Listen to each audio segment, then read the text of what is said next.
Ladies and gentlemen, may I have your attention please? The plenary session is about to begin. Please have a nice seat and get to your position. Thank you. Good morning, ladies and gentlemen. Welcome to Balai Mahasiswa Universitas Indonesia, Jakarta. We proudly present the second ICSGS 2018 International Conference on Stratejik and Global Studies. We are now in the second day of the event. It is a great honor for me, Ulina Razunga, to be standing here and welcome all of you in the second day of second ICSGS 2018 International Conference on Stratejik and Global Studies. In these 3 days, we shall have plenty of opportunities to discuss and share knowledges and insights in this conference. Please take your time. Ladies and gentlemen, before we proceed to the main agenda, I would like to welcome the Excellency Director of School of Stratejik and Global Universitas Indonesia, Dr. Muhammad Lutfi Zuhdi, the Honorable Associate Professor of Mahidol University, Dr. Puncada Sirifunabud, welcome to Indonesia, the Excellency Dr. Adriana Feni from National Commission on Violence Against Women, the Excellency Professor J.M. Jacobs, Professor in Urban Studies, Yale National University of Singapore, and the Honorable all presenters and participants. I would like to remind you that the International Conference of Stratejik and Global Studies presents panel presentation and poster presentation. Please visit the poster presentation interactive veranda in the main entry. And also feel free to join the panel presentation discussion with schedule detailed in the main door of Balai Mahasiswa.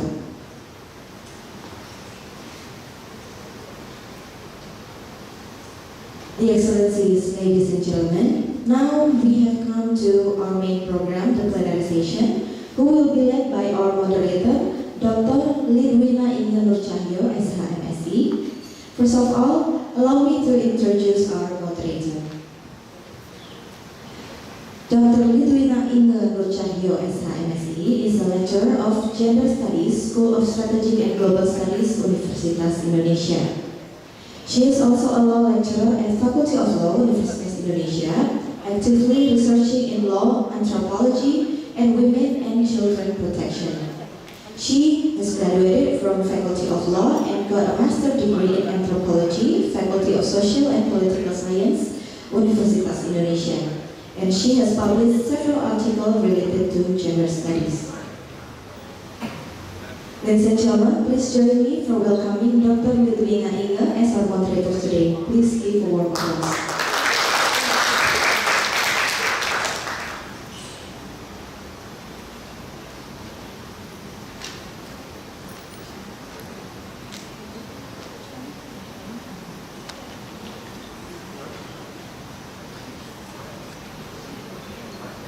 Now, ladies and gentlemen, let me introduce our speakers for the plenary sessions. The first speaker is Dr. Puncada Sirifunabud, and the next speaker is Dr. Adriana Feni. Please welcome our new speakers and give a warm applause.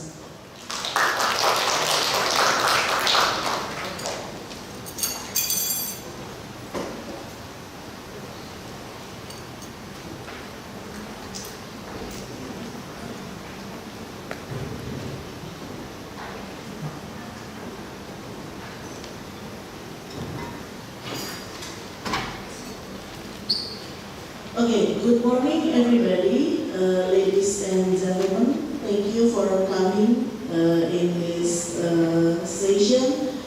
It makes this day brighter because you are here. Okay, now we will hear the presentation. I think it's not presentation, but it's kind of sharing the knowledge from Professor Puncada Sirifunabud and Dr. Adriana Feni. I will introduce both of them shortly. Professor Puncada get her PhD from political science from Northern Illinois University in USA, and her interest in research is in comparative government and also in international relations. Now she works in Mahasiswa University, and she also has a good networking research with University of Indonesia. Thank you for coming, Professor.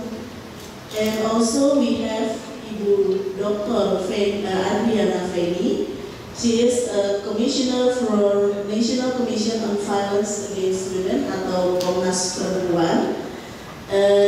It's one out of 3 state-owned national human rights institutions. In the Women Commission, she works in a team of monitoring violence against women, international advocacy, women and CVA, national preventive mechanism against torture, and as a person in charge of SDGs.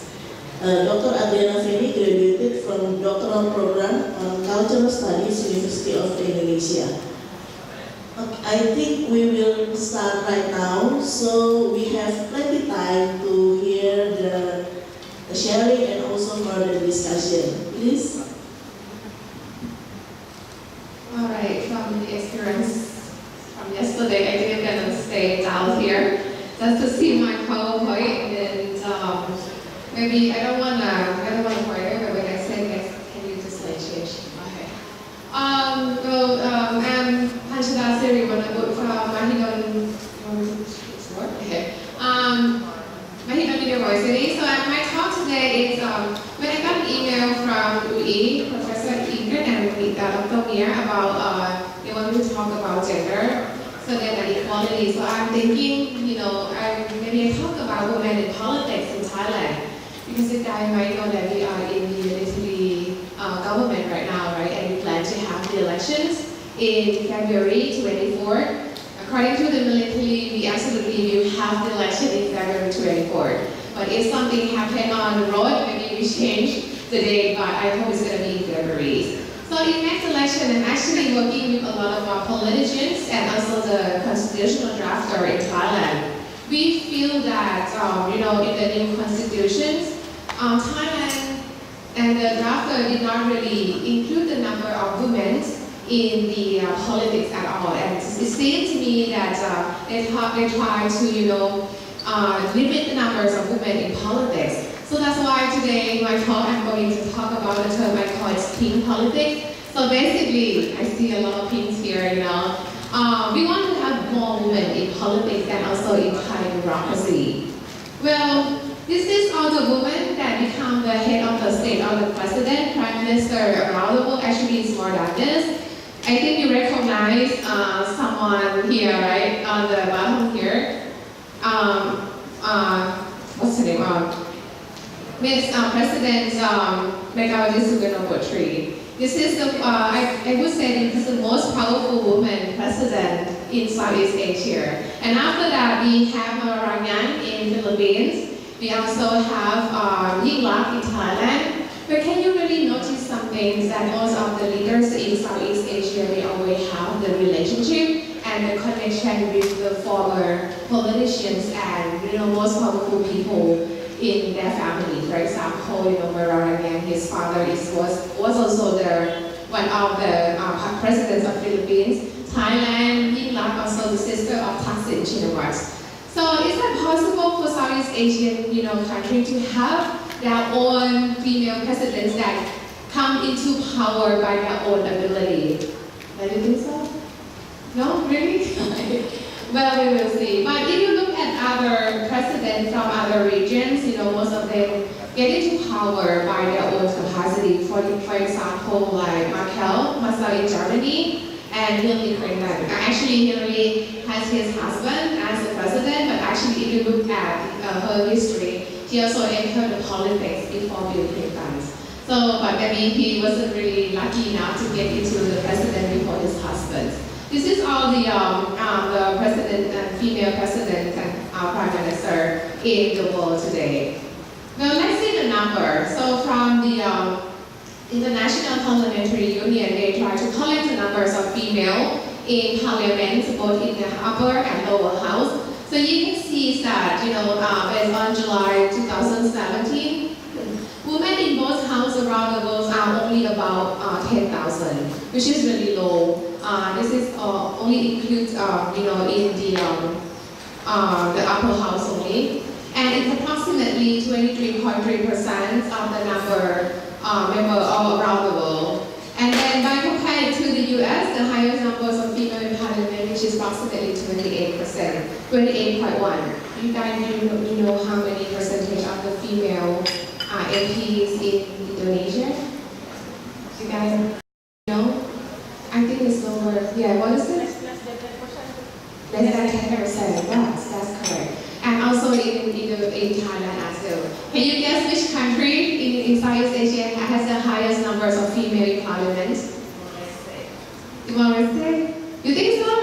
I think Philippines. Philippines and Timor-Leste, I'm not sure this is the same thing, but in the Philippines it's almost, like 38%. I have a chance to visit the parliament in the Philippines once, and they put all the pictures of the MP in front of the conference room in the seminar rooms. So you can see that all the female almost cover all one side of the wall. Okay, for Thailand, women in parliament is only 4.9%, which is really low. For the United Nations, they have mentioned that, if it's going to reach the standard of women in politics, we're supposed to have at least, 30% of women in the parliament or in the politics. But now, not many countries can reach the 30%. Only the country in Africa, only 41% that have women participating in politics more than 30%. And 11 countries in 41 are in the country in Africa and 9 countries in Latin America. Not even in Asia. Maybe because it's a work culture, the guys are way more power in Asia, so that it's kind of hard for women in Asia to become to be involved in politics. For Thailand itself, the government in Thailand consists of 512 parliaments out of the total 7,000 members. This is the local government, not only the national government. So approximately 6.78% in Thailand. This is local. But the number of local government in Indonesia is a lot more than Thailand. I think it's about 30,000, right, around that. And it's the percentage of female in local government in Indonesia is also around 11-12%. It depends on the year. So we're gonna have the next elections next year. I hope that women will be enter politics in Indonesia more than previous years. Total female for all local government in the world is for women. This is only local government. It's almost 25,000 women, and out of this is the total number of the local government in the world, which is women can calculate only 16.82%. Well, you might say why it's too little, but the survey sometimes they cannot collect the right data in the developing country, especially in Latin America and Africa. So sometimes this is the number that it includes more developed country and more the country that we can access that data. Now look about maybe we take a little bit look about focus more on Thailand. In 2001 elections.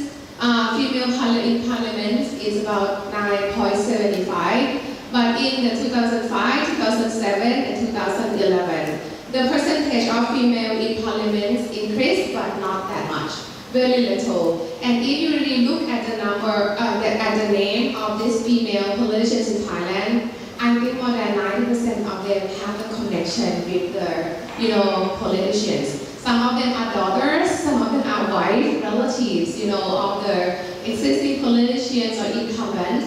So then they send their relative, their family member to run the election in order to control the area. I think this is the same that happened in Indonesia, particularly when you have the decentralization. You can vote for your own local government right now, right? So then sometimes the husband is the Bupati, and then they have relatives or wife or kids become the member of the local parliament, which is exactly like in Thailand. So the number is not really increased that much for the national election. So now we look at the party list elections. Before 20 years ago, Thailand has a party list elections as well, but from now on, the new electoral system, which I actually the one who decided, we don't have party list anymore. 2001, we had 70% for the party list for the female in the party list system.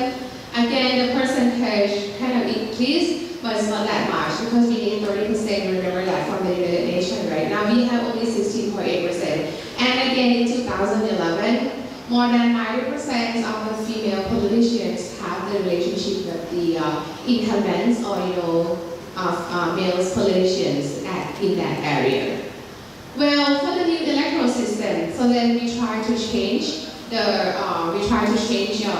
the system that to facilitate more female in the election.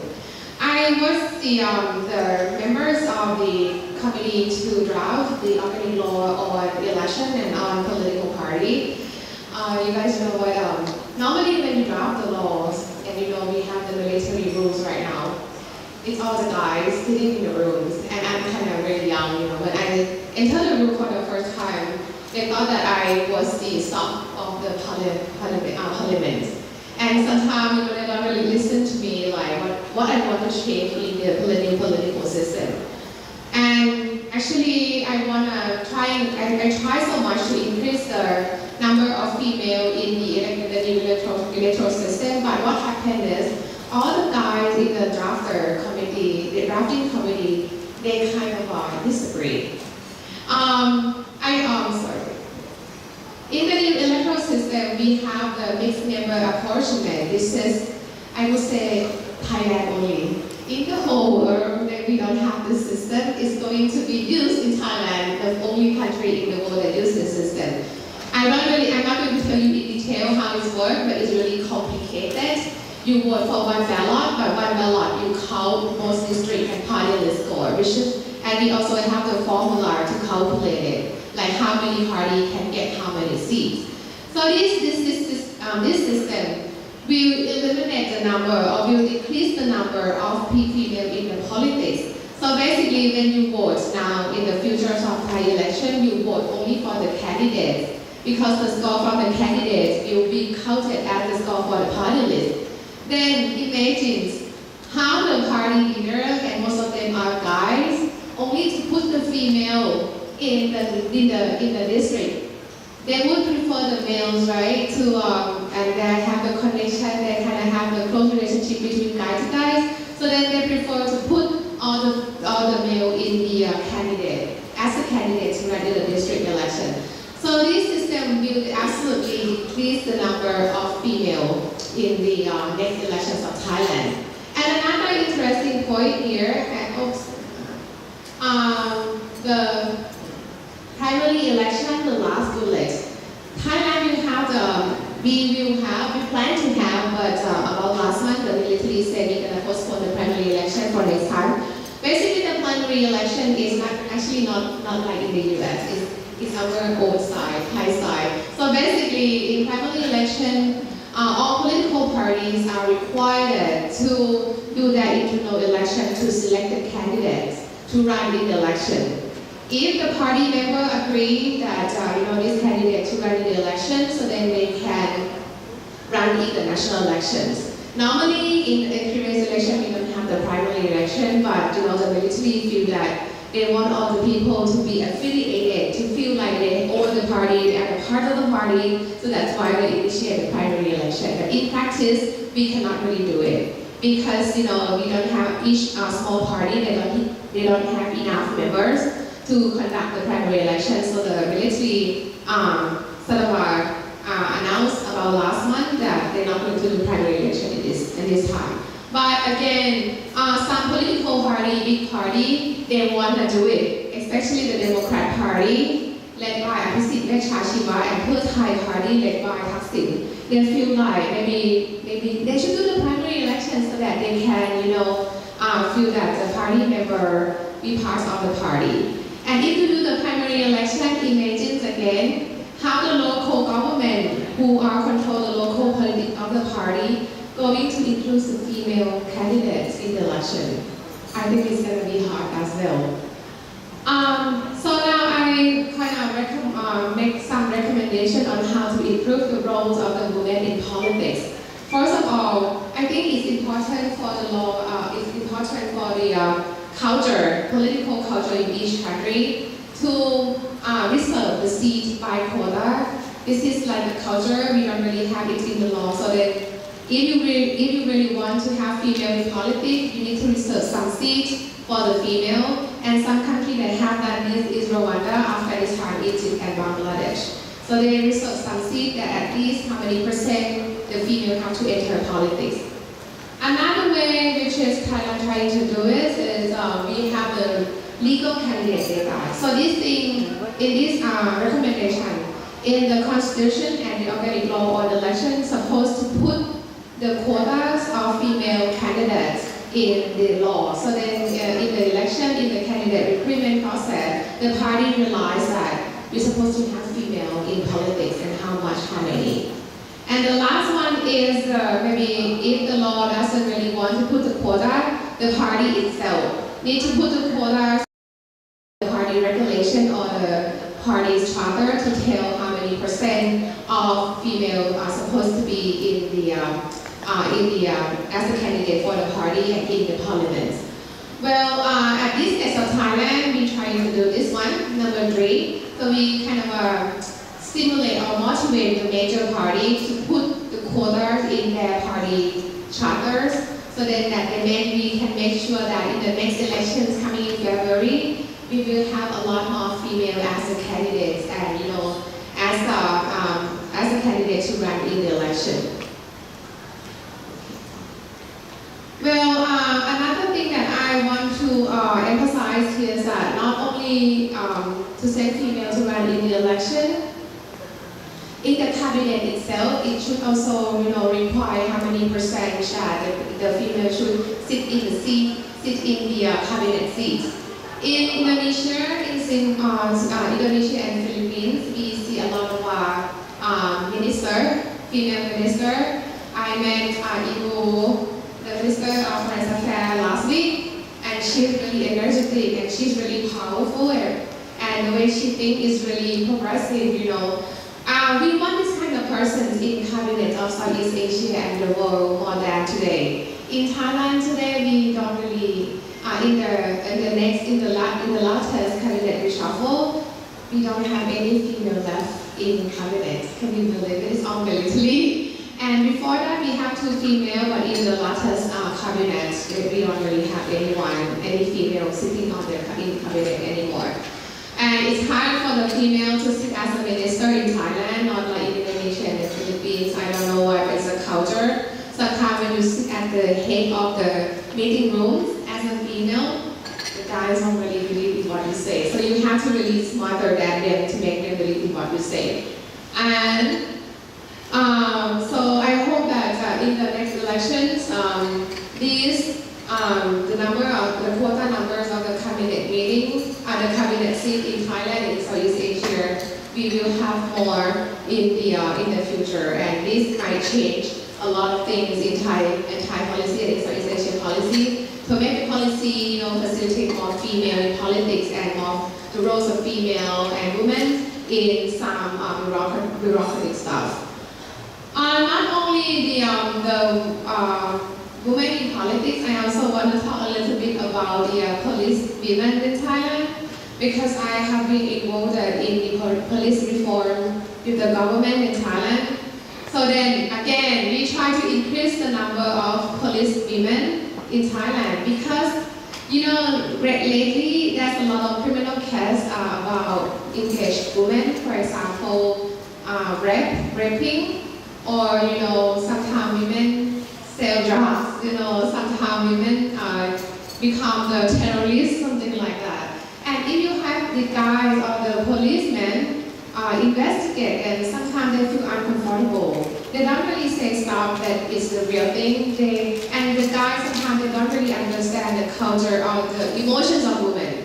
If we have women in as a police, so that they can help the police system to investigate the female criminal or maybe the case that involved the women. But now the government again, the military government announced last month that they're not going to allow police women anymore to enter the police cadet school.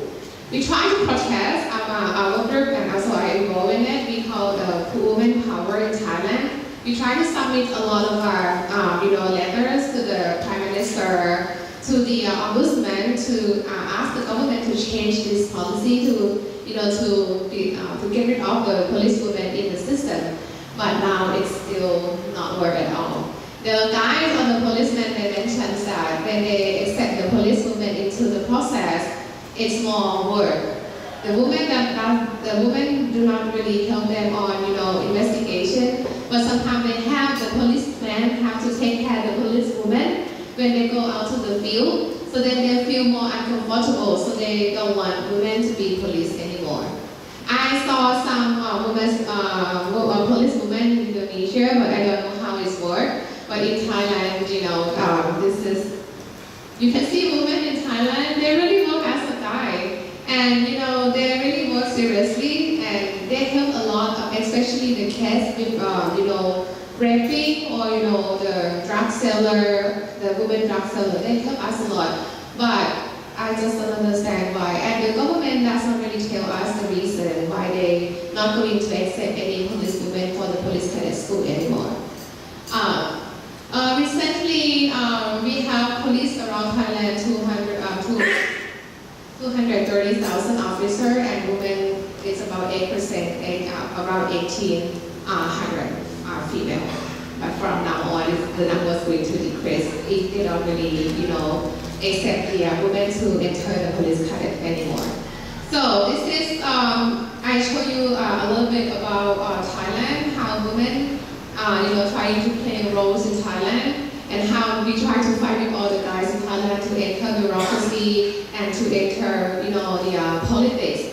Imagine not only the police women, you cannot see any women enter the military in Thailand as well, because it's all the guys control in military. Sometimes you can use the uniform, you can be the military, but you're not really the real military. You might be a doctor who work in the military, so that you have the title as the Army or Air Force military, but in practice you're not really the real military in Thailand, and I don't think that they're going to accept any military like in the US or in UK accept women as the military.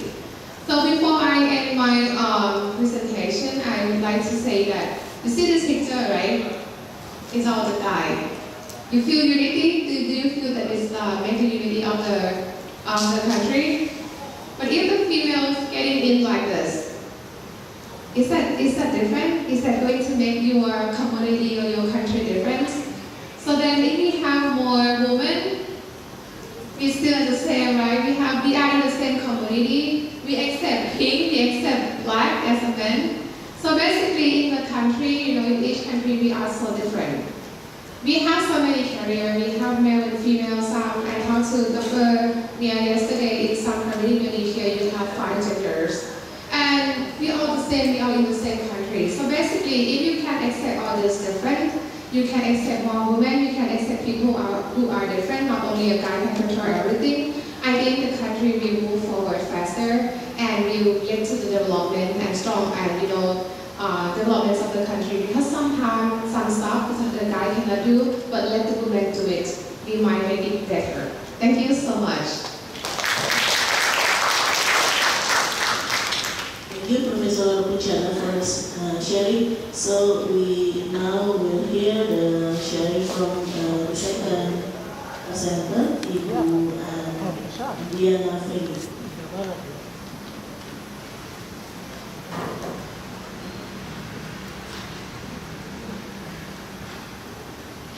Good morning, friends and lecturer.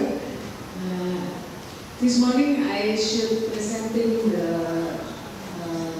women's human rights and urban space here. So I start from the report to the Komnas Perempuan.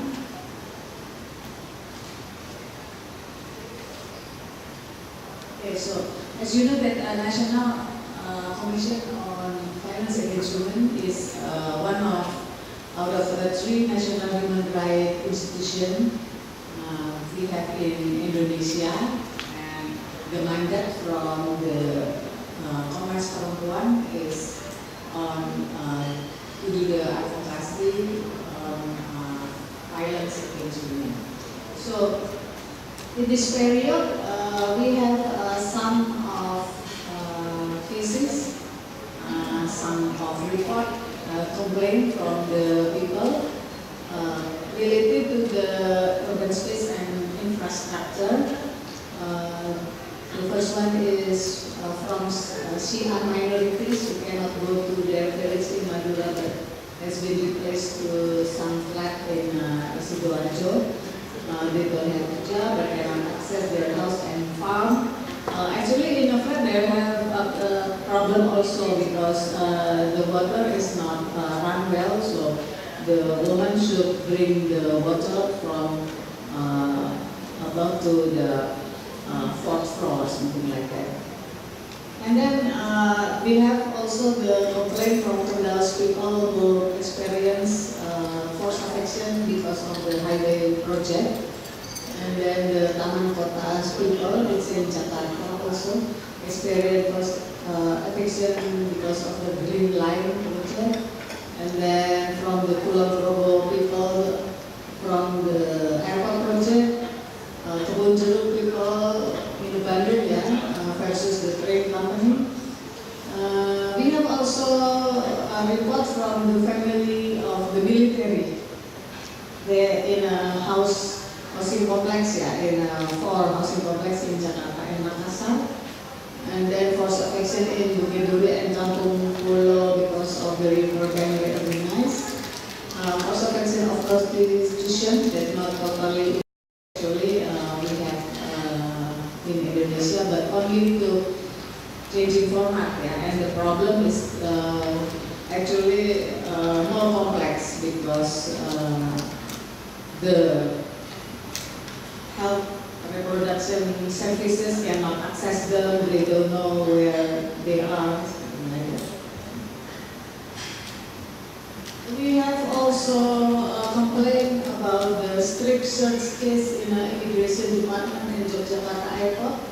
Sexual harassment in a computer line reported by the Komunitas RL Jakarta. There's some sexual harassment in a computer line.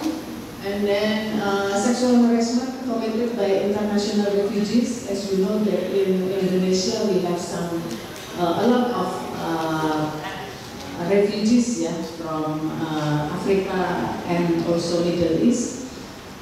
And then the UN are placed them to some of the apartment in Jakarta and other cities like Kalibata City. They have a lot of international refugees there also, and some of them are doing the sexual harassment to the other apartments. So this is the report from Kalibata City. And then we have migration, drug trafficking, and death penalty. It's about the women's vulnerability recreated as drugs courier. And then they are also punished by the death penalty. And Komnas Perempuan are monitoring the condition of the prison, that the condition is not very proper and violating the conventions against torture. And then we have also the complaint about the torture during interrogation in immigration detention.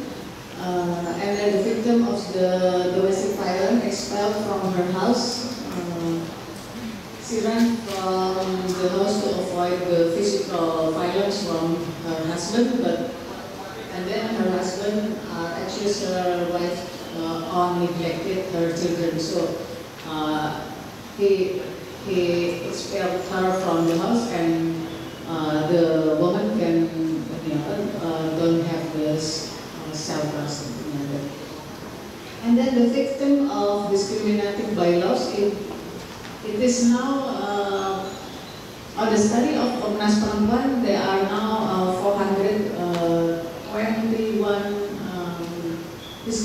to by laws all over Indonesia.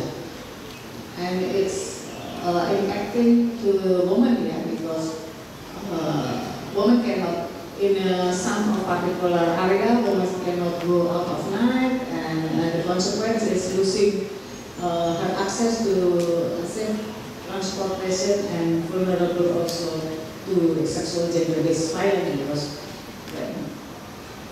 she experienced sexual gender-based violence, and then the local government will say that's her fault actually. Why she is going out of night?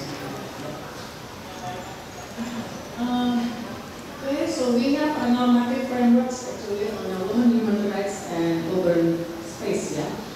The human rights instruments is including CEDAW, and then social and civil rights, and then international covenant on social and cultural, economic, social cultural rights, SDGs and others. And then we have also UN basic principle and guideline on development based on affection and displacement.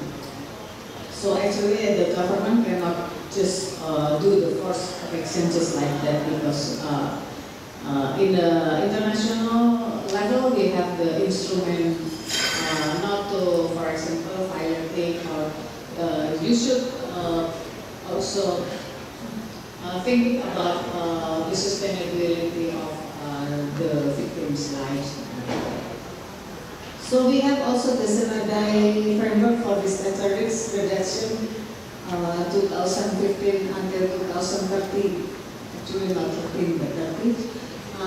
This is the framework, the global framework on disaster risk reduction. So how the infrastructure are built to more safe, since that like in Indonesia are very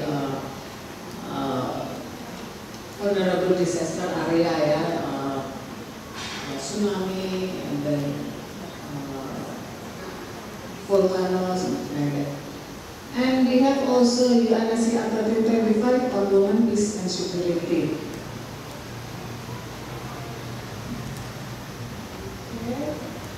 So actually we have also some of national frameworks on that.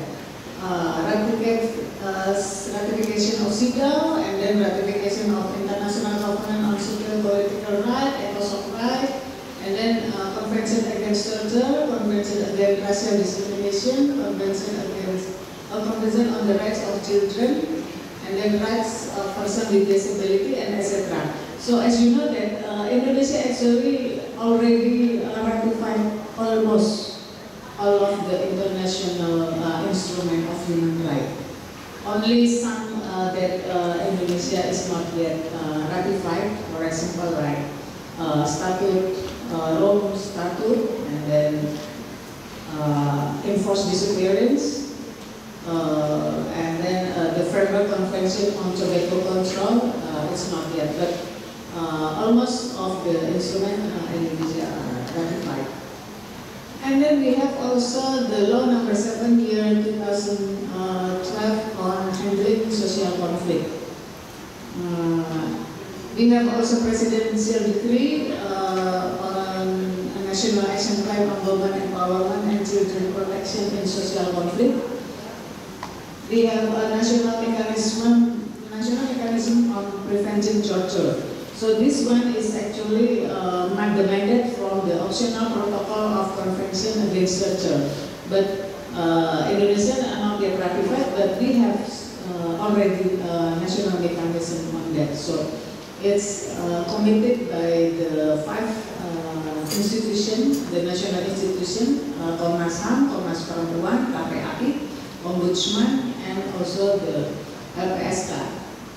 The SK is victim for witnesses protection bureau. So we have also the President's Decree number 59 2007 on implementation of SDGs. Actually, we have also the law on the terrorism, and now we are still drafting the national action plan to prevent violent extremism. So that's all is our national frameworks. So this is one of the documents that related to the urban space in Indonesia. If you see the presidential decree number 15, we can see that in a goal 6 indicator 2, on 2030, access to a clean sanitation for all, especially for women and other vulnerable groups. And they are already, we have a target on RPJMN. RPJMN is a middle term of National Development Plan, which that infrastructure on the center of waste disposal in city community at 438 regions and cities.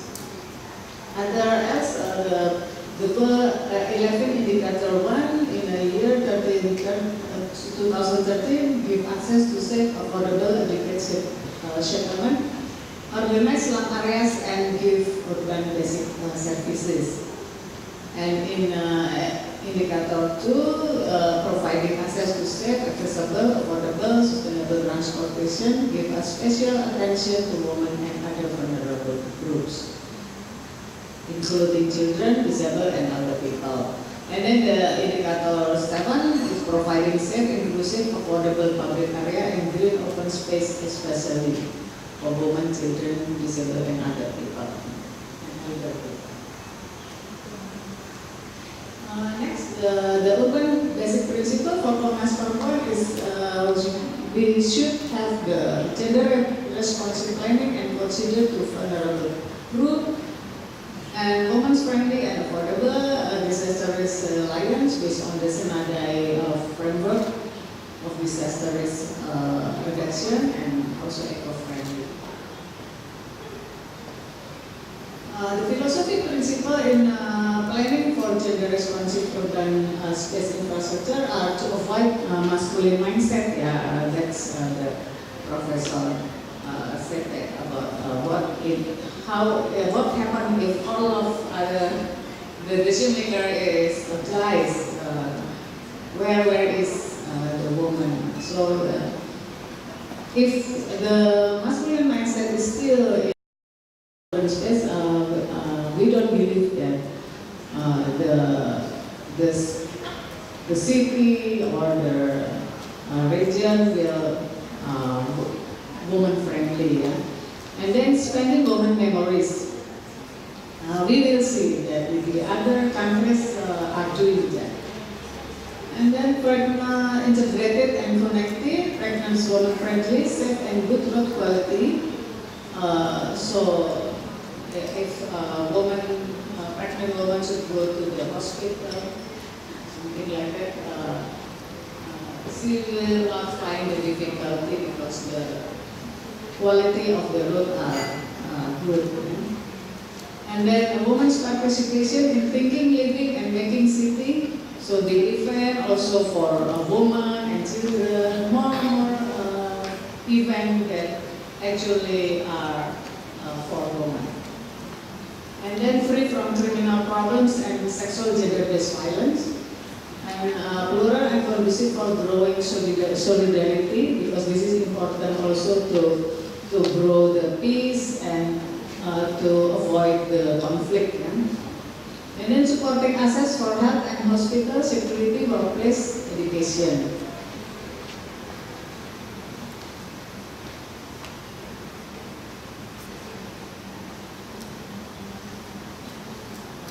Okay, so best and best practices.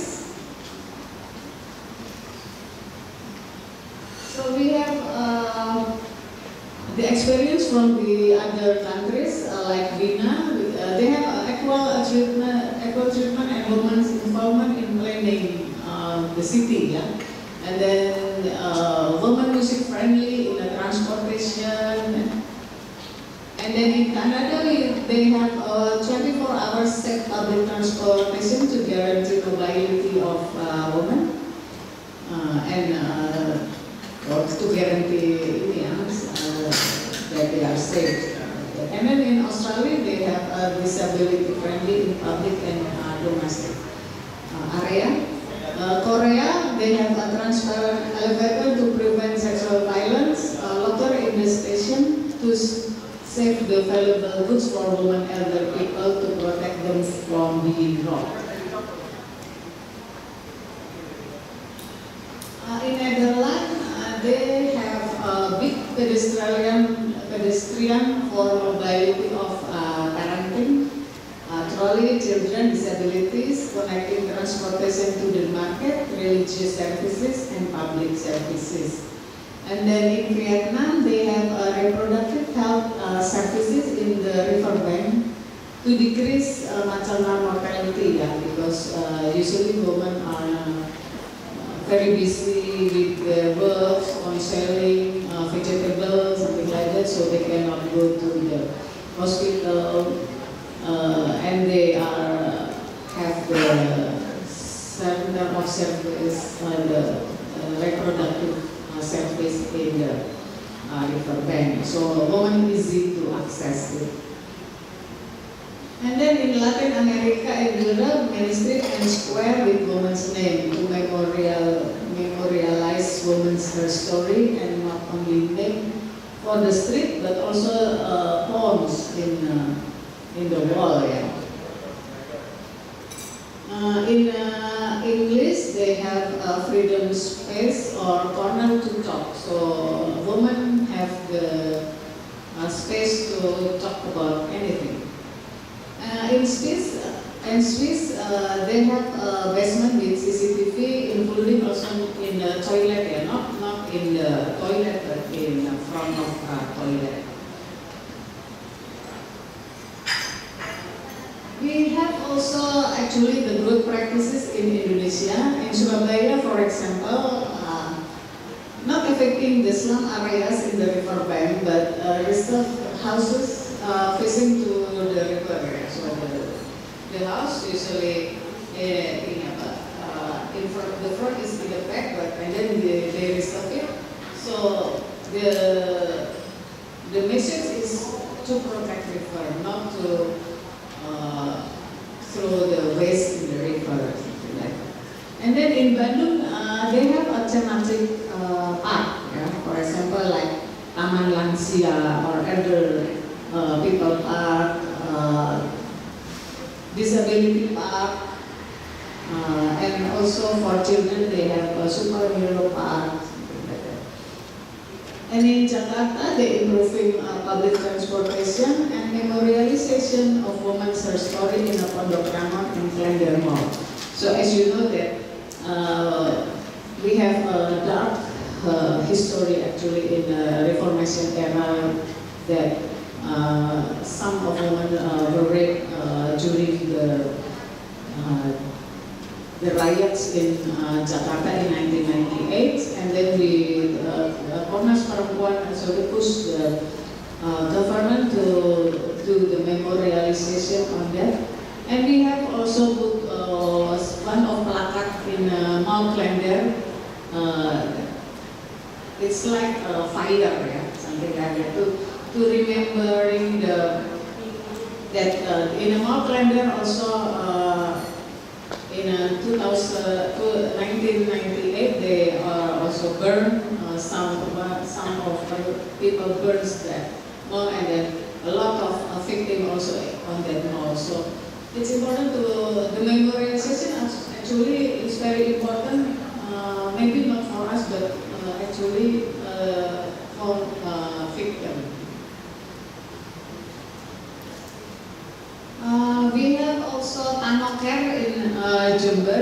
The concept is connection, identity, and living space for the family and children of the migrants worker. You should go there, it's very interesting. So recommendation is from the victim, actually the voices from the victims. Participation in our process, it's also Professor mentioned that woman voice is very important in planning, budgeting, implementation, and evaluation, and then build a affection protocol based on CIDO and other UN instruments. Actually, in Indonesia, we still don't have that. That's why the forced affection sometimes, the leave the problem, or and then they think that this is the end of their life. They are experiencing forced affection, and then they should go to Komnas HAM or Komnas Perempuan to complain, because this is cause of they cannot do anything in their life, or they are experiencing also the post-traumatic stress disorder. Yeah. There's a lot of victims complaining about that because of the forced affection. And then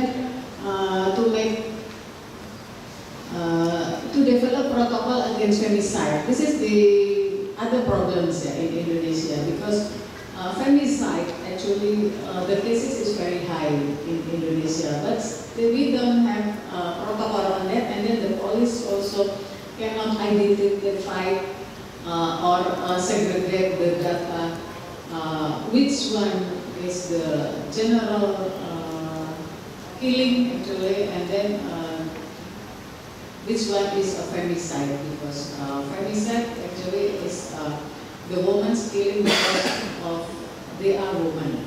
And not only the sudden death, something just like that, but also gradual death also. For example, if the reproductive health services are not good, or the girls experiencing the early marriage, and then after that they are dying when delivering their babies. It's actually also the femicide. It's categorized in femicide. So we need to do protocol and that. And Committee CIDO, the UN instrument on the the implementation of CIDO, also already asked to Indonesia to make the data, to have the data on femicide, because this is like what's that? It's happened that we like don't acknowledge it. And then women's memorialization, street name, public area, dark memory, and actually not only dark memory but also hope. Victims usually said that I don't want another woman experiencing the same as me.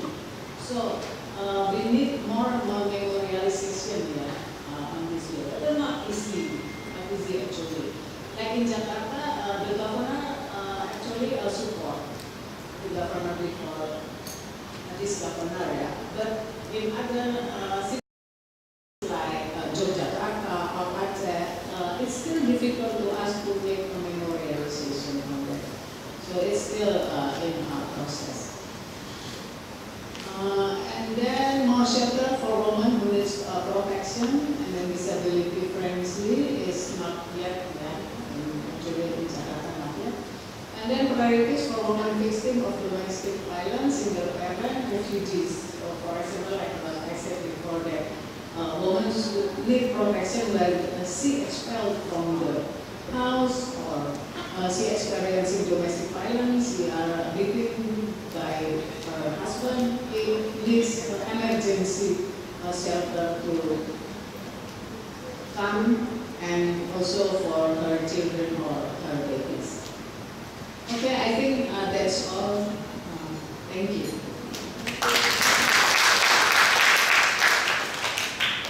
Okay, so that's all for the two presenters here.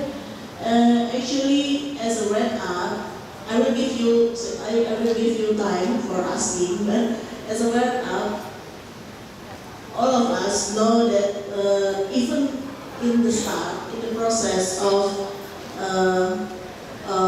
making the law or making the policy, we cannot deny that women participate participation should be engaged at the first place.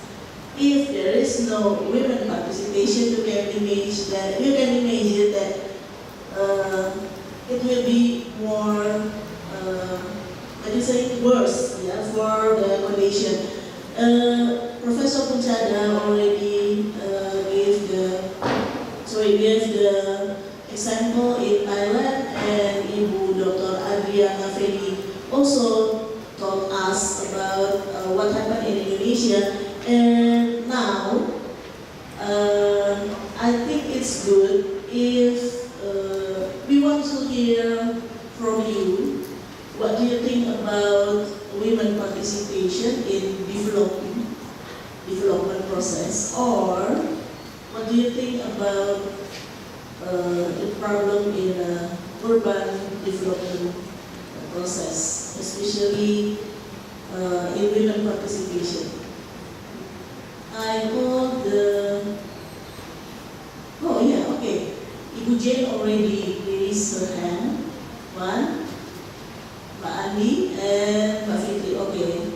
And also Ibu Anuti. Okay, thank you. Ibu Jane, you can start first.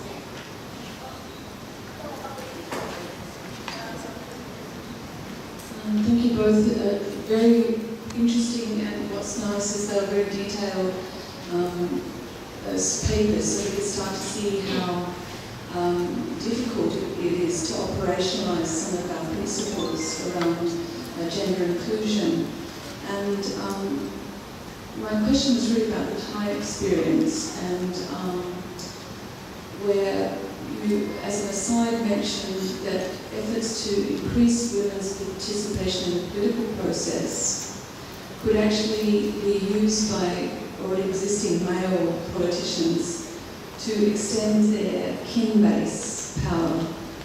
And so then it points to this contradiction of how would we prevent inclusion of women in government, moving us back towards rule by kin versus moving us forward to rule by law.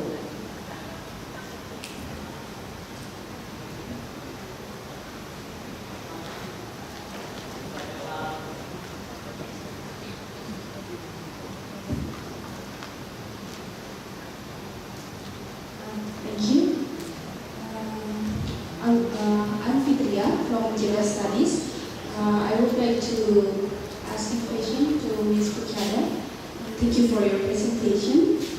It gives us a new insight about Thailand, especially in the women in politics.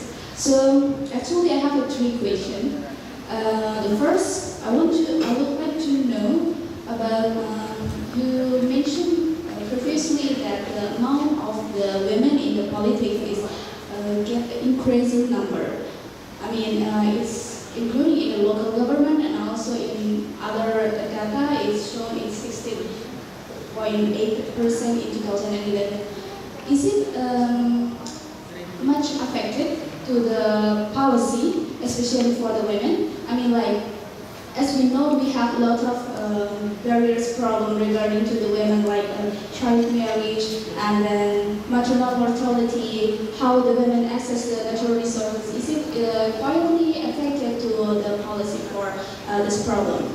And secondly, does the cultural or religion or the mythology in Thailand also affected to the women who wants to be the leader? Is it like you have something myth that woman couldn't be a leader or something else, or maybe the religion? Because we must in Indonesia we must dealing with something like that. So I'm curious, is it also happening in the Thailand? And the third is just my curious, why you choose pink politics as your title? Thank you.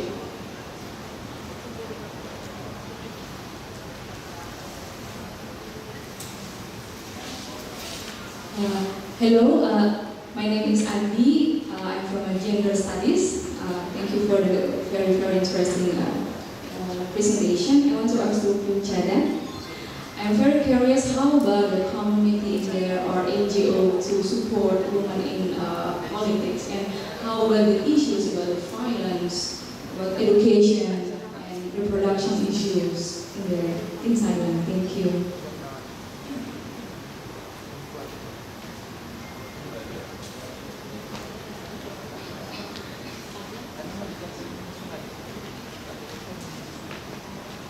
Thank you.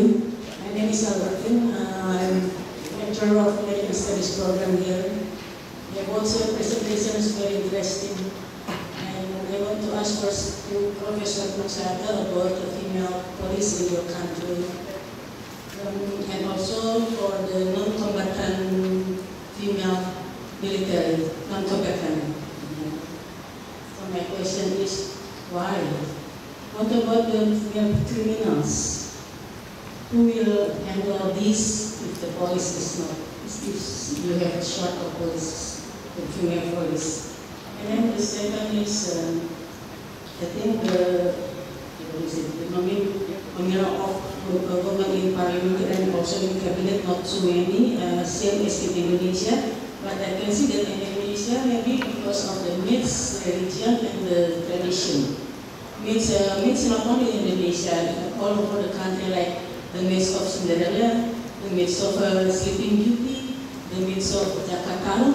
Yeah, you know, in Indonesia, you know the story of Jakarta when the 7 angels down to the earth and they wear all the dresses and they swim in the pond or something like. One of them very upset because Jakarta took the dress of the angel. So this angel couldn't do anything, just follow what Jakarta wanted. This is the story of the illustration how powerless women is. This is the main story.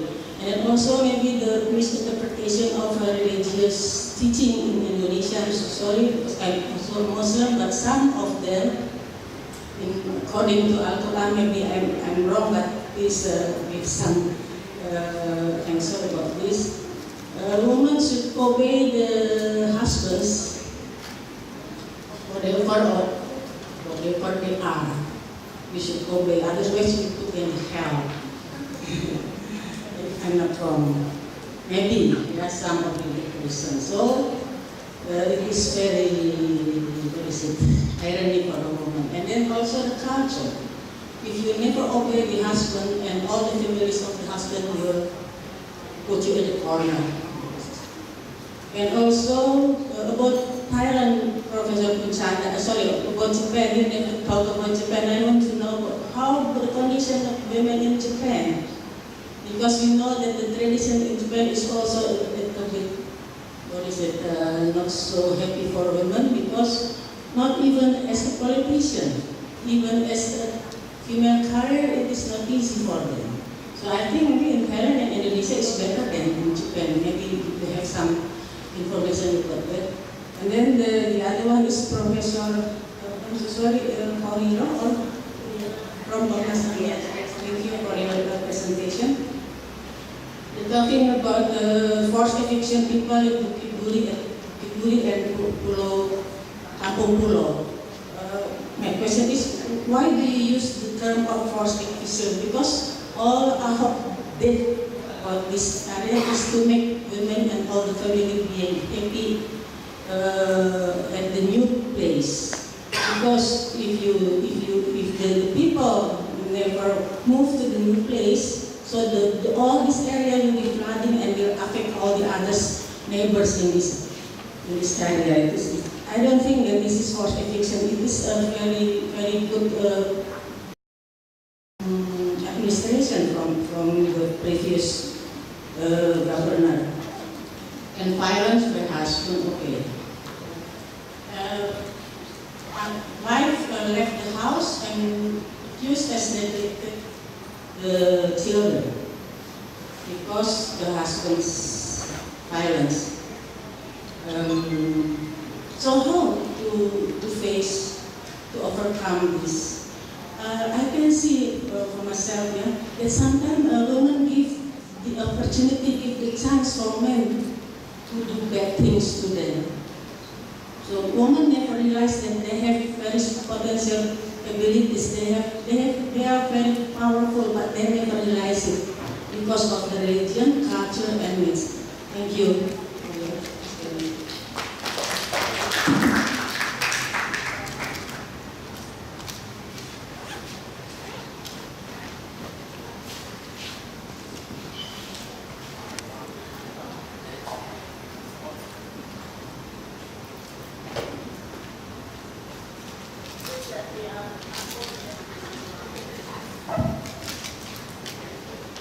Thank you for questions.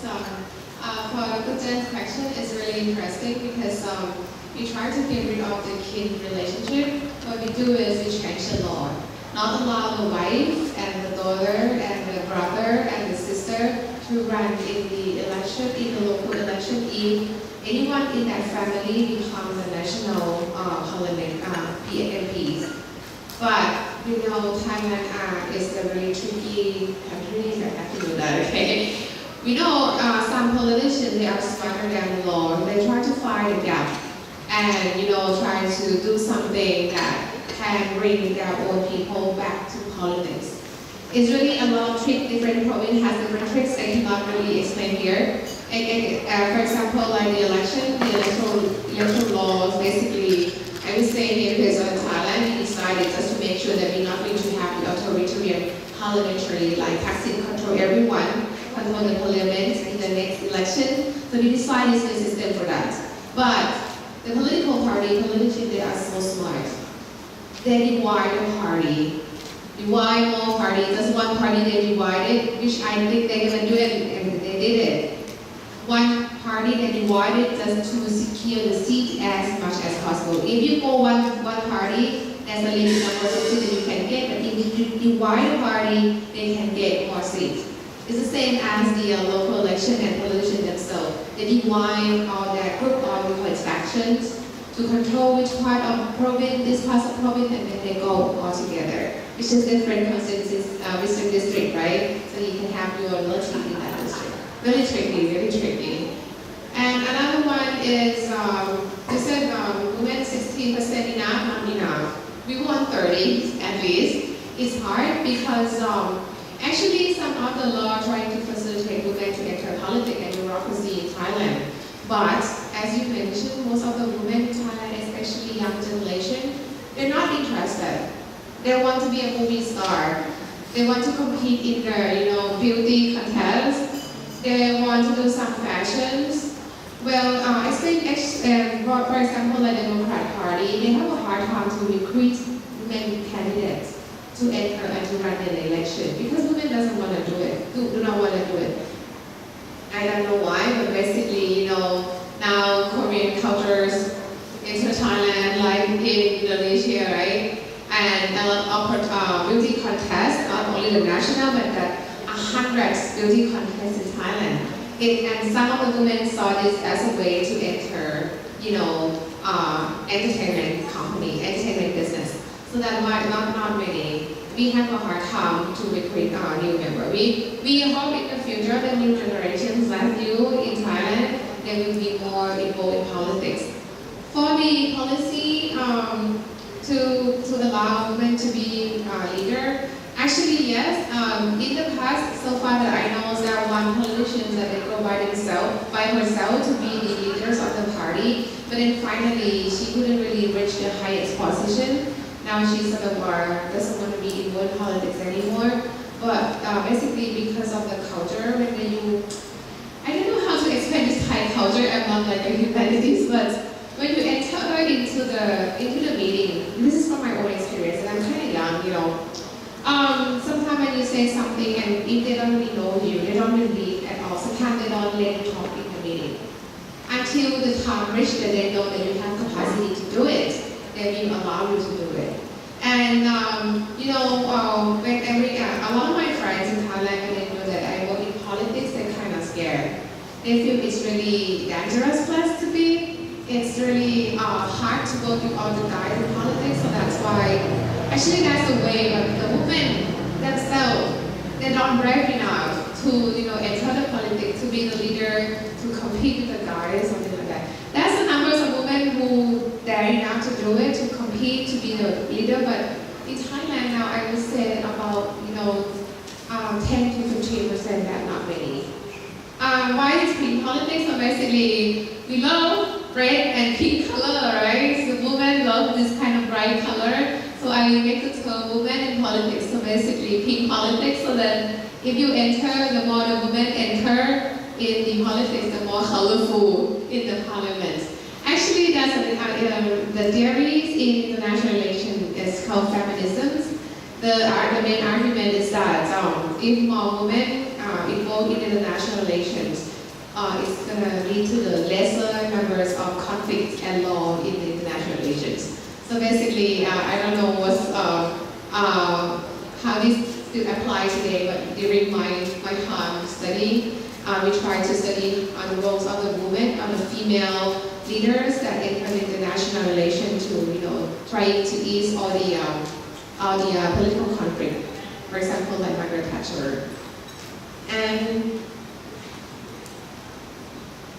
the NGO support, yes. I actually work, part of my work are also involved with the NGO. So they are working hard, especially on the police movement that I mentioned earlier. We submit, I would say, like 100 letters to all the government section. Ombudsman, Prime Minister, we try to be on TV. We have the some television that try to support arts. We on TV all the time to promote that the police movement is still important, the female in politics is still important, the government has to pay more attention on how to change the law, change the regulation to allow more women in politics and bureaucracy. Is that how is it now? It's not really success, I would say that, but we keep doing it. And also the female, you mentioned about India, Japan. I just went to India and Japan. I traveled so much lately in India, Japan, when I came here. India worse. You never see women walking on the street in India at all. It's all males and it's all men. It's all men.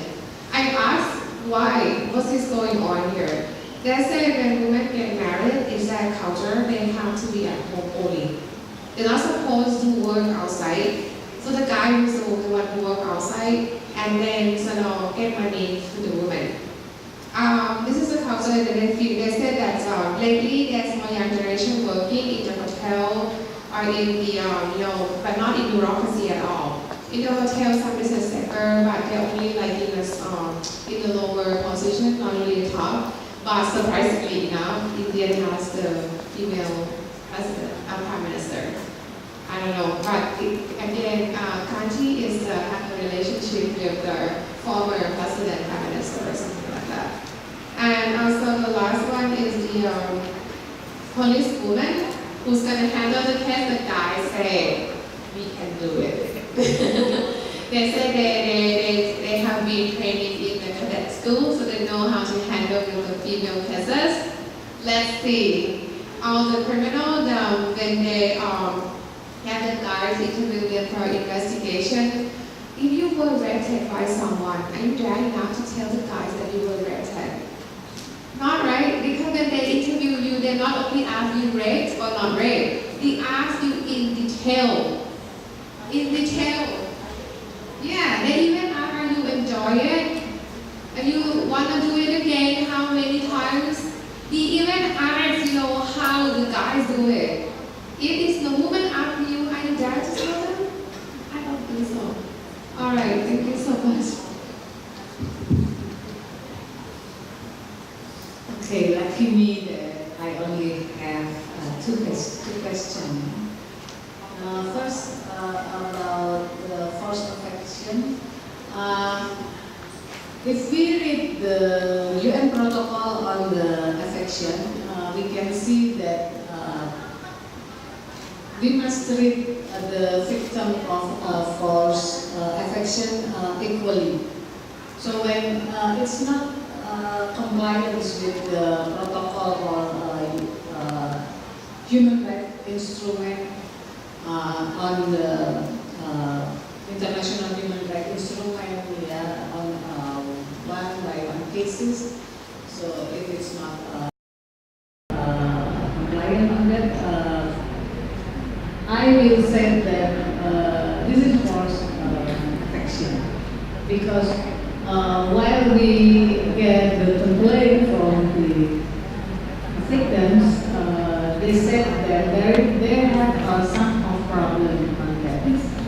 Actually, now it's good because the steam riverbank, for example, is not clear, and it's the how it works is actually it's good. Yeah, now we can benefit from that. Jakarta not have flood anymore, something like that. But how about the victims, yeah, their future, because actually when they are moved to the flat, something like that, they said that they lost the tenure on what the land, and then they should pay for for the rent, something like that. And not free anymore. It's actually they should pay, and then it's very far, and then they don't have easy access to market, or when because some of them are actually they are selling in the market, they working something, anything they work in the market, and now it's far from that. So that's what the meaning of the UN protocol in that we should also thinking about the future.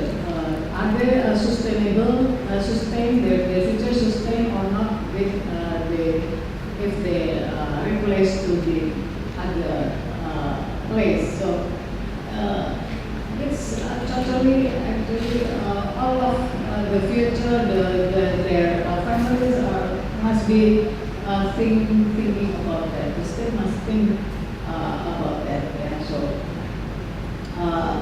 actually, some of the victims are also gradually being poor because of the affection. So it must be analyzed and evaluation on that. We have some of evaluation after they are replaced in other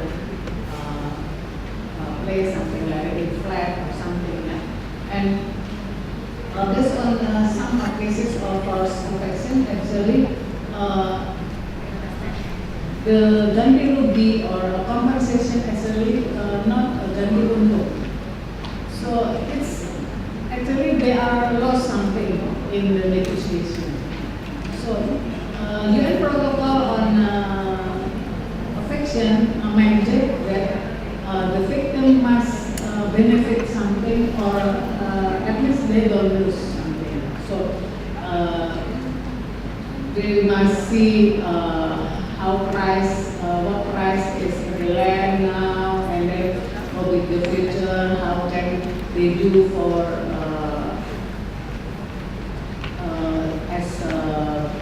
work, something like that. If they're losing their work, or even they're losing the price in the compensation,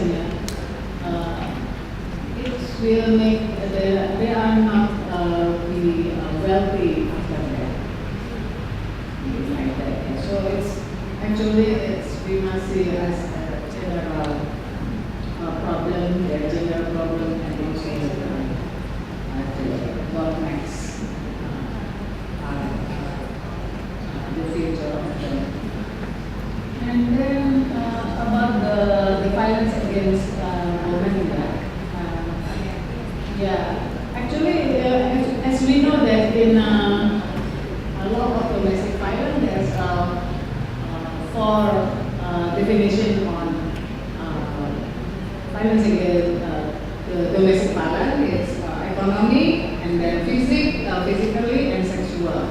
And women usually are very sometimes demanding on the economy to their husband. That's why they are. It's difficult to them to separate from their husband, because of the economic situation, something like that. So, Komnas Perempuan actually also have every day there's a lot of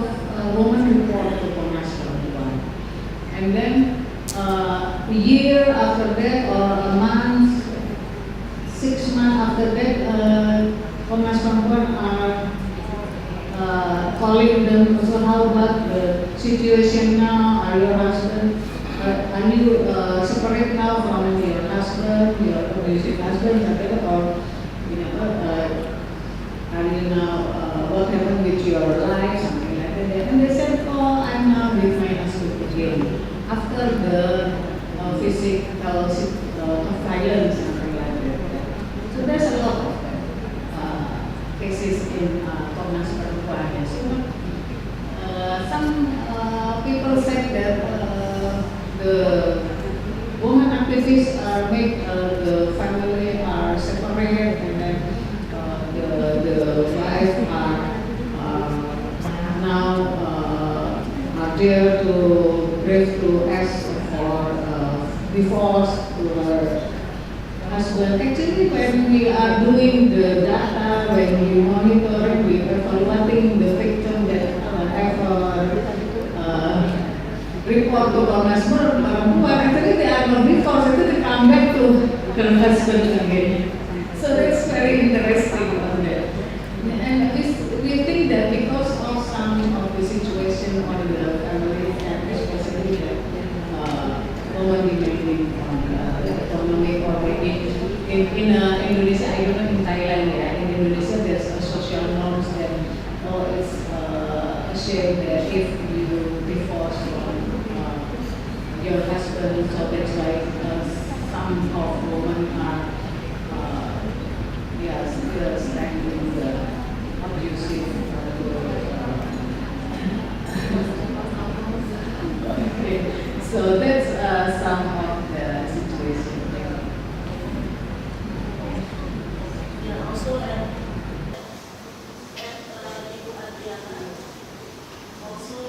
we have some kind of values in Indonesia that people treat widow as not good women, So if you have a new friend and he know that you are widow, so the next question is, okay, do you mind if I stay at your home or else? Yeah.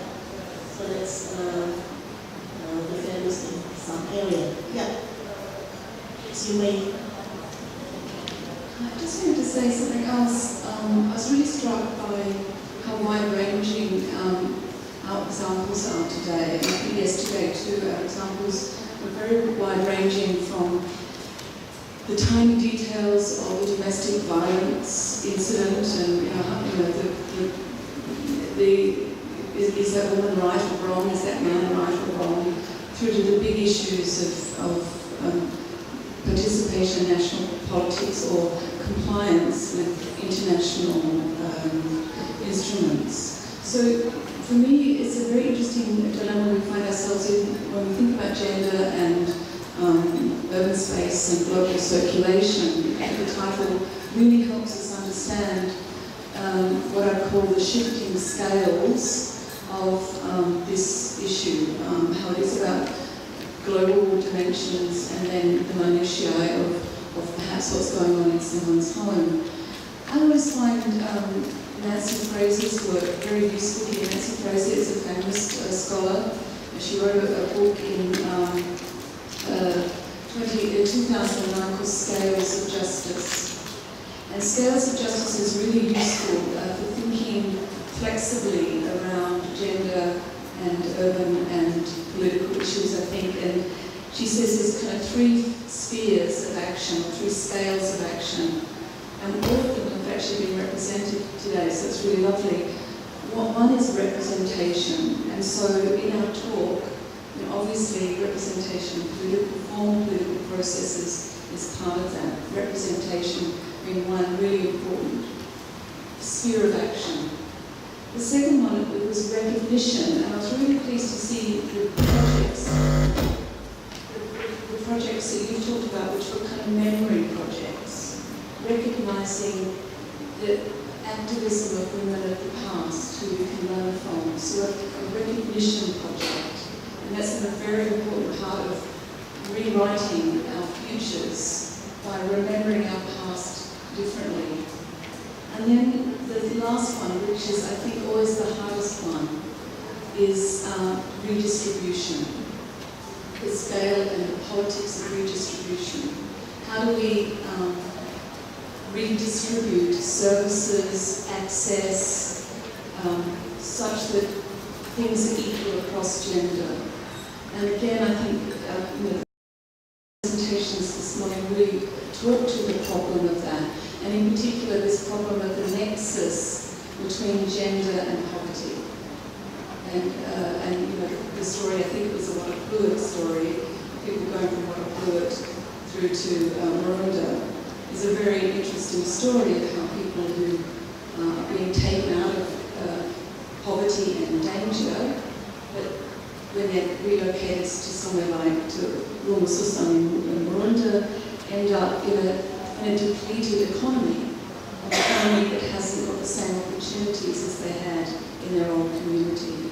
So for me, the hardest one to get to is the redistribution one, because the thing that looks at first as if it's a good redistribution, let's move people out of flood-prone areas into non-flood-prone areas, modern housing, looks a bit like Singapore, actually can have negative impacts on those very same people.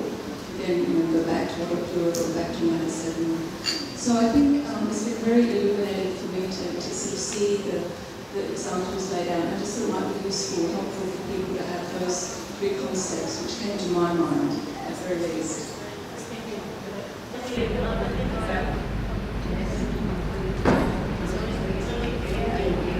To Madam, I want to say, this is a big thing, you know, maybe this is the mistake of Turkish administrator, especially in Jakarta.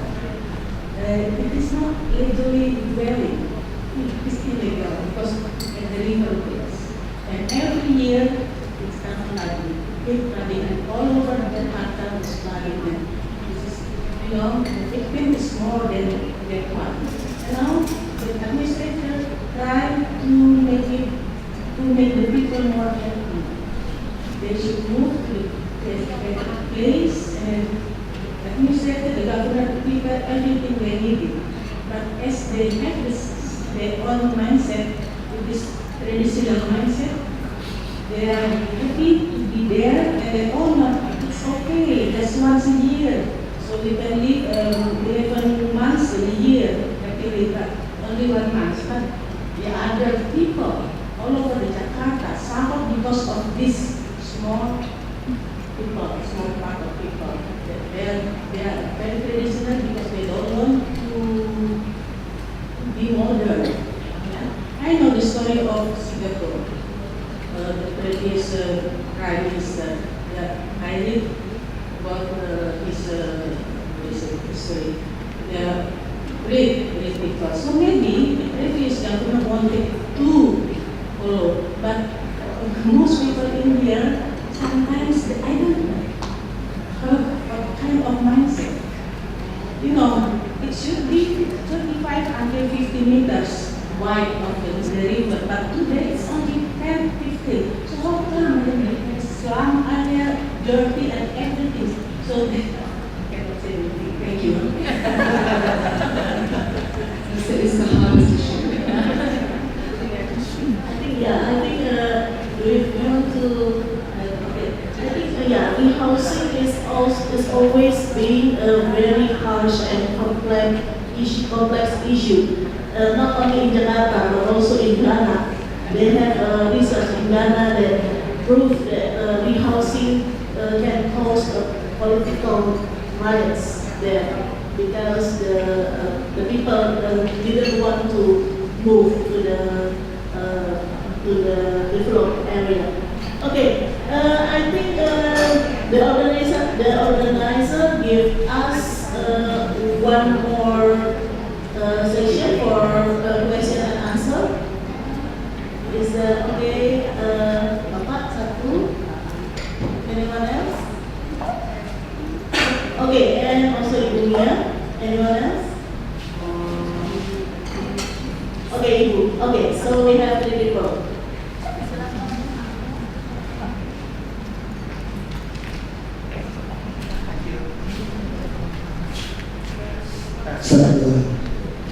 Okay. Thank you for this opportunity. My name is Jerry. I come from Research Center of Police Science. I just want to ask for professor from Thailand. Uncana. Yes. Uncana. Yes. Thank you. I just surprised that police movement is decreased in Thailand. So how they handle the women criminals? Because if the man police can handle the woman criminal, is difficult. Yeah. And the second is about the transgenders, because very famous in Thailand is very famous about the transgenders. So how about your governments to respond for the surgery, yeah, man to a woman, because it's very famous in the world. Thank you.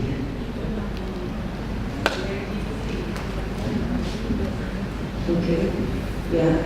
Thank you, Dr. Ilya, for the opportunity. My name is Mia Siskarapi. I'd like to support Dr. Jane comments on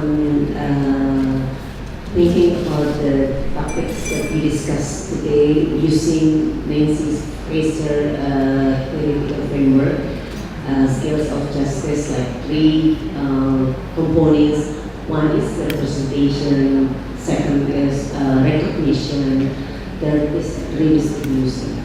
And for Dr. Puchada, I'd like to ask about, because your presentation addresses the representation, and certainly not only Thailand but also Indonesia and Southeast Asian countries, we are still having problem with the representation, because the issue is not, well, we're still having problem reaching the 30%, but also we're still having problem here in Indonesia about the representation of which women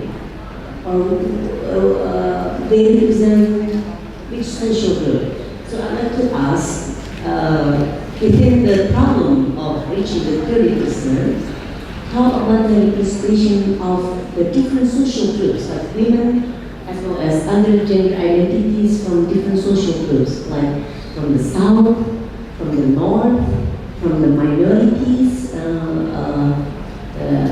tribes of the minorities in Thailand, as well as other minorities like the gender identities. Definitely the transgender is one of the gender identities. So, how about their representation? That's for Dr. Puchada. For Dr. Ajay, we still have those three problems: representation, recognition, and redistribution. Of course, redistribution is a huge problem here in Indonesia. Not even for the women, but even for many other social groups.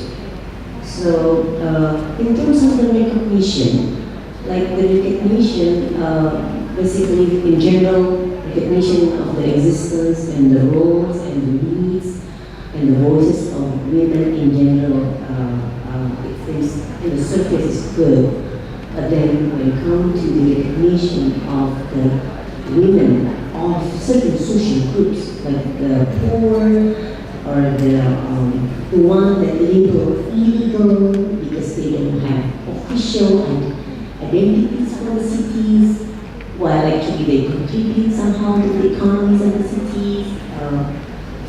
Then because they have found with the recognition, then for the redistribution part, they will of course be ignored. So maybe my question is, as almost one point is the leading national state institution, how should we as a administration address these three issues, scales of justice? That I think this is not only theoretical framework, but this is really the heart of the problem of the not only gender inequalities, but also social injustices. Thank you.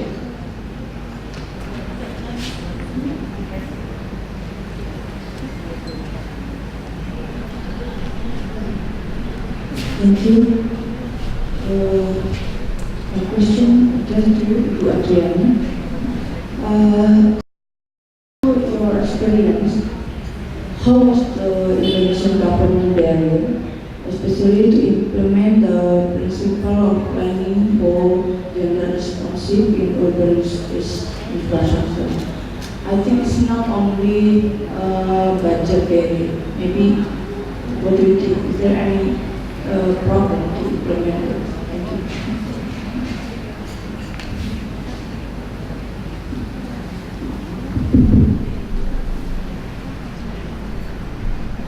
So thank you for the questions. For the transgender, well, if you go to Thailand, do you see any women? So much beautiful. You need to consider first that it's not a real woman. It's really, really beautiful and look, wow. No, it's not a woman. Normally it's like that, you know. So the government cannot really do anything because in Thailand, the protections of transgenders is really high.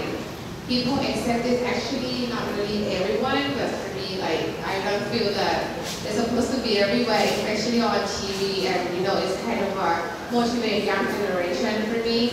Sometimes the young generation, they are the stage of desire, right? To be a man, to be a woman, but if we are supporting all this kind of stuff on TV all the time, it's kind of make the young generation feel that this is okay to be this transgender. And in Thailand, we also separate transgender into two different types. We were talking about it at the dinner yesterday. First is the lady boys, which is really a lady. This one have to be careful. If you see anyone so beautiful, it's always lady boys. And another person that is we call it gay, like in the US, they don't really dress women. They don't really dress women, but they are gay. This are a lot. They have their own community on school. We grow, if you know that. Be careful when you get in there. If that's too handsome or too beautiful, it's really lady boys or transgender or gay. So the government doesn't really have anything, any policy to do about this, because if they do it, this group of people will come out and protest. It's going to be really scary protest, okay? And for the women, if they don't, how can we handle with the female criminal? Again, the guys said they can do it, but they said they were trained in the cadet school how to handle the female criminal. But in practice, sometimes I don't think that they can really do it, because when they arrest the female criminal, there's a lot of reports that they attack that female too hard, too strong, and they don't know how to check their body. They have to do it because it's a requirement, right? But if we have the female police, it's a lot more helpful.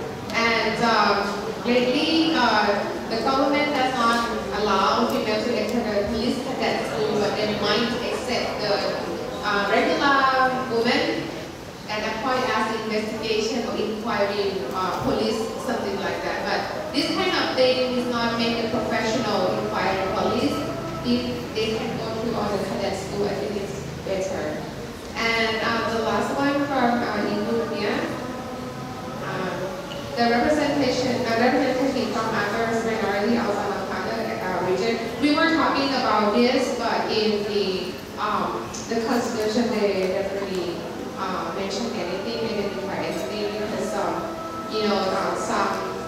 I always say that they still love one some minorities, like in Burma, we have many minority like for Myanmar, right? We don't really allow them to do some kind of things yet. I hope in the future, but the first thing they have to change their nationality. You guys know about the 12 kids stuck in cave in Thailand? Most of them are not Thai. 10 of them are not really Thai.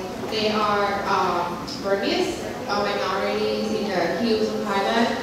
But the good thing is after they go through all this, almost 1 month in the camp,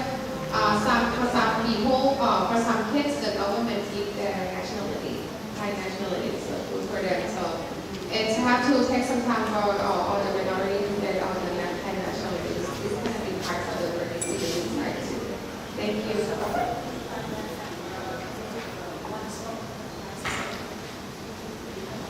You recap what is already active.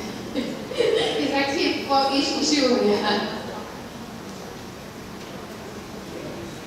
So, the question is from Indonesia.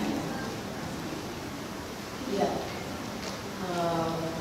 Actually, in Indonesia we have national frameworks and we have an international frameworks also. So, which one the issue is not actually not yet we have in policy in Indonesia.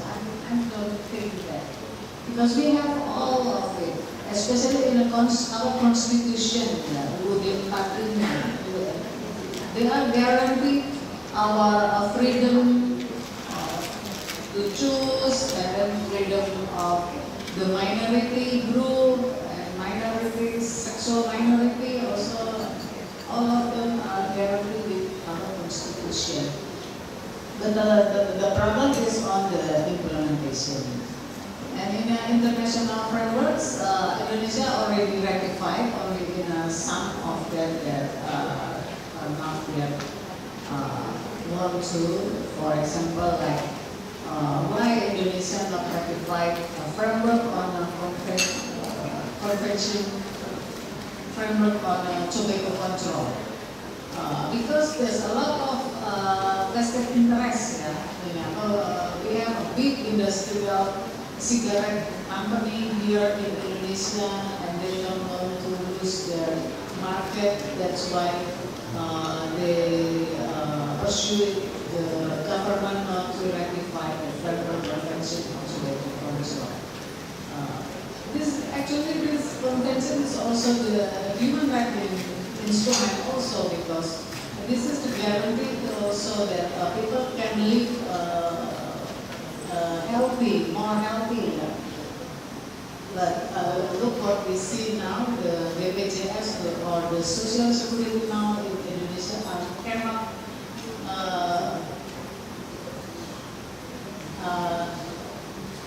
to guarantee because the budget already is now run out of that, because a lot of people in Indonesia have the catastrophic disease. This is like hypertension and then lung disease that are actually not the disease that, for example, like malaria or malaria something like that. This is because of the lifestyle that you are smoking, and then you are vulnerable to some particular disease. So all of the instruments we already have, but the problem are not in implementation. Yeah? And some of the protocol in the UN, we should also make this to the national, make it localizing in the national level. For instance, like what I said here, like the affection or the preventing violent extremism, or the protocol on femicide. This is the one important thing. I know that the University of Indonesia will also together with us to build this protocol. And then some of things that is also implementation of the CIDL. It's also must be implemented. For example, like what I said, that we have discriminating bylaws. Still not the government said that they will repeal these laws, but until now they are not yet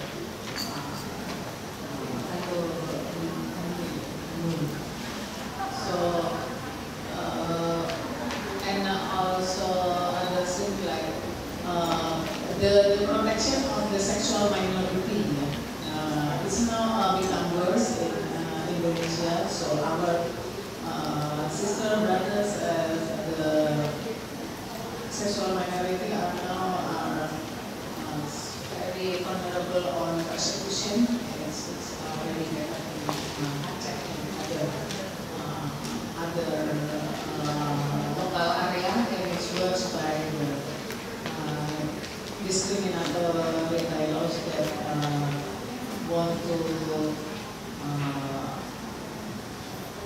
eradicate the LGBT like that. So this is also some problem. And our friends from a religious minority, they still also. But sometimes like the government or local government don't realize that instrument. That's when every year we do a lot of campaign, socialization about international frameworks and national frameworks, because sometimes they don't realize that they make the policy discriminate their people in that. So, I think this must be a big effort on that, so that the decision maker realize and they will not be discrimination with the minority group. And because you mentioned about the politics, it's also the policy is important also because in Indonesia you said that there should be a resources, or something like that. Indonesia not do that. So I agree with you. Indonesia must have a policy on that, and it's time to make the resources policy because from the Indonesia independence to now, it's already 73 years. Indonesia not yet received even 20% on the women's in parliament. So the only way is only as a resource, because some of the male don't want to do that.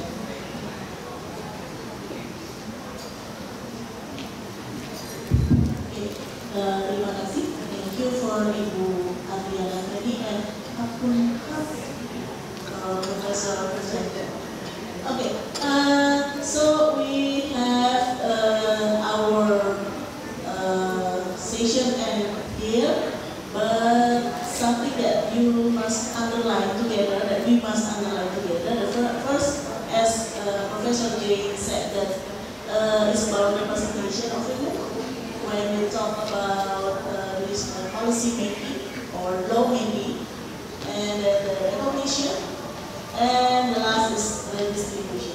So I think that's all. Okay, may I add something? Actually, Professor Puncada is one and only woman in the Constitution legal drafter. So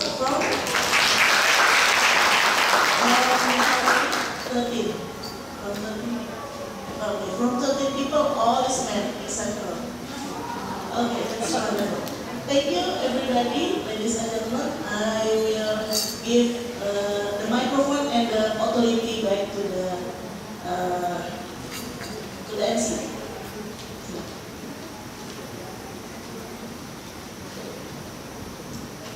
Thank you very much, Ibu Ina, and also for the speakers for the insightful presentation. This time I would like to call the speakers, Dr. Puncada Sirifundabut and also Dr. Ariana Feni, to come to the stage to receive the souvenirs.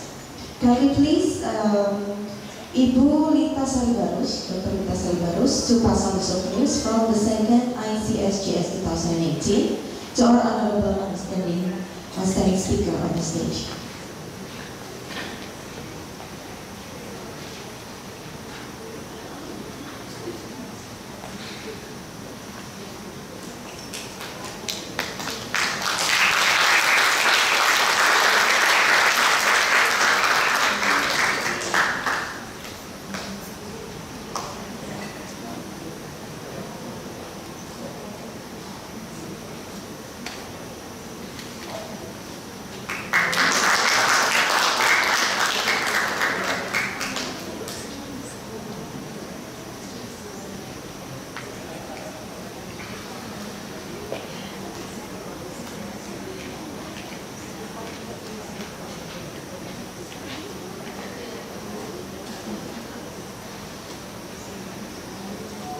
Thank you very much, Ibu. The committee regrets to inform you that our scheduled speaker for the next plenary session, Mr. Tema, is having a flight delay. However, his panel session will be held tomorrow on Friday, October 26, 2018 at 10:30 a.m. right after the panel discussion panel. We hope you can take this opportunity to come. But I also have to inform you that we have Dr. Baby Banteng. She is a part of Sri Kandi Sungai Indonesia, in charge of Sulawesi Island. Today, Dr. Baby is with us to share about river restoration in Sulawesi by Sri Kandi Sungai Indonesia, and she will be translated by Dr. Baby. Please, Dr. Baby.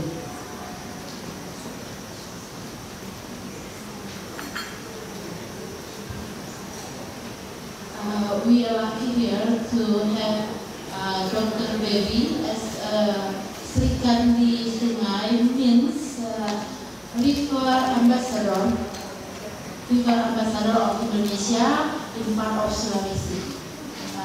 She will present about the activity of river restoration because we know women still participate how to protect our river. Oke, terima kasih Mbak Rita, para Sri Kandi Indonesia, Bapak Ibu dan juga tamu undangan. Mohon kesediaan saya akan menggunakan bahasa Indonesia karena memang saya tadi tiba-tiba dimintakan. Baik, nanti akan ditranslate setelah ini kata kuncinya. Jadi Sri Kandi Sungai Indonesia ini merupakan sebuah organisasi yang didirikan karena adanya keterpanggilan para perempuan-perempuan yang peduli terhadap masalah-masalah lingkungan dan bagaimana mengadvokasi untuk terlibat di dalam gerakan restorasi sungai pemerintah Indonesia yang saat ini dirasakan bahwa keberadaan sungai sudah sangat memprihatinkan. Dan Sri Kandi Sungai ini adanya di pusat dan saat ini Menteri Pemberdayaan Perempuan adalah salah satu pembinanya dan ada terdiri dari beberapa pulau. Di beberapa pulau ada Sri Kandi. Kebetulan saya dari Sri Kandi Sungai Sulawesi. Ada banyak kegiatan yang sudah dilakukan. Intinya yang tergabung dalam Sri Kandi Sungai ini adalah siapa saja. Kita di sini juga merupakan bagian dari Sri Kandi Sungai. Kenapa perempuan? Karena perempuan dianggap adalah orang yang punya gerakan yang selalu berhadapan dengan anak-anak misalnya dengan keluarga. Boleh dikatakan bahwa walaupun mungkin tidak semua, tapi dapur adalah istana terbaik dan terbesar. Kenapa? Karena sampah dimulai dari dalam rumah kita atau dari dapur. Kita mulai melakukan edukasi terutama para ibu-ibu rumah tangga yang berada di sekitar kali-kali, yang tinggal di sekitaran bantaran sungai. Karena kita melihat persoalan banjir itu dimulai dari orang membuang sampah sembarangan. Ada banyak data yang diperlihatkan pada saat pengerukan terdapat banyak popok bayi, kemudian plastik-plastik. Sehingga yang dilakukan adalah bagaimana nih, kalau mungkin pada tingkatan level pendidikan tinggi itu tidak bermasalah.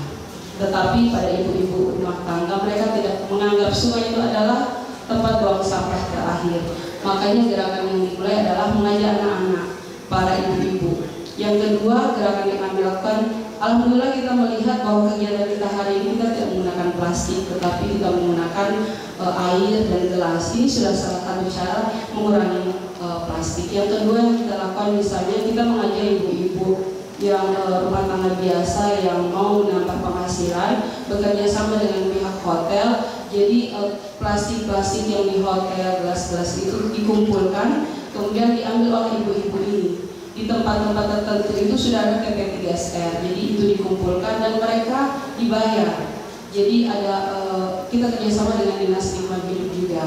Yang kedua juga melakukan advokasi, kemudian melakukan pelatihan pendampingan. Saat ini Mahasiswa Indonesia juga sudah melakukan pembinaan lewat sekolah sungai dan thank you. She said that river ambassador responsibility of the activity in encourage people, women to protect our river because in our culture the everything about the river pollution can become from our kitchen. To protect them and encourage every woman to protect and restore the river. And there is some activities how every woman can participate to restore our river and to encourage the children also, like photo, and to say that come here and protect and create activity from our children to the woman and to everybody, and to campaign about this activity, and our ambassador here maintain and monitor every activity. Kemudian hal sederhana lain yang kami lakukan dan ini mungkin bisa dilakukan oleh kita semua. Kita selalu mengajak para ibu-ibu kalau kita ingin berbelanja di luar sebaiknya membawa wadah sendiri. Jadi seminimal mungkin kita membawa plastik. Jadi kita membawa plastik sehingga mengurangi penggunaan sampah yang akan dibuang. Sehingga kalau biasanya kita melakukan acara-acara itu kita membawa tempat atau wadah air minum sendiri dan selanjutnya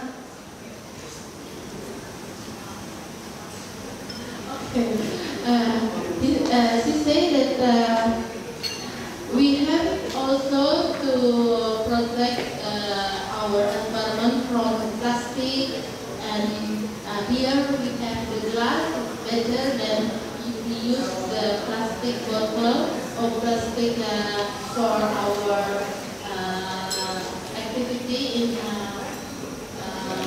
consumption, and it's the activity that she encouraged to us come and save our environment. Oke, jadi mungkin demikian saja sharing kami. Mudah-mudahan kita semua adalah bagian dari para ikan di sungai. Kita mulai dari hal kecil, mulai dari dapur kita. Jika ingin melihat informasi lebih lanjut, mungkin bisa dilihat di website dan kita mulai dari diri kita. Terima kasih.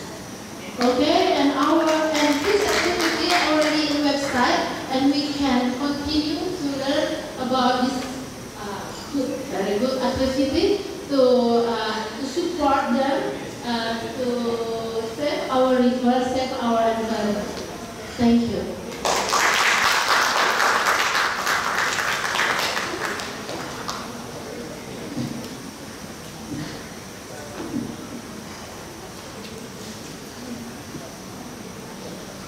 Thank you very much, Dr. Debbie and also Dr. Rita for the presentation.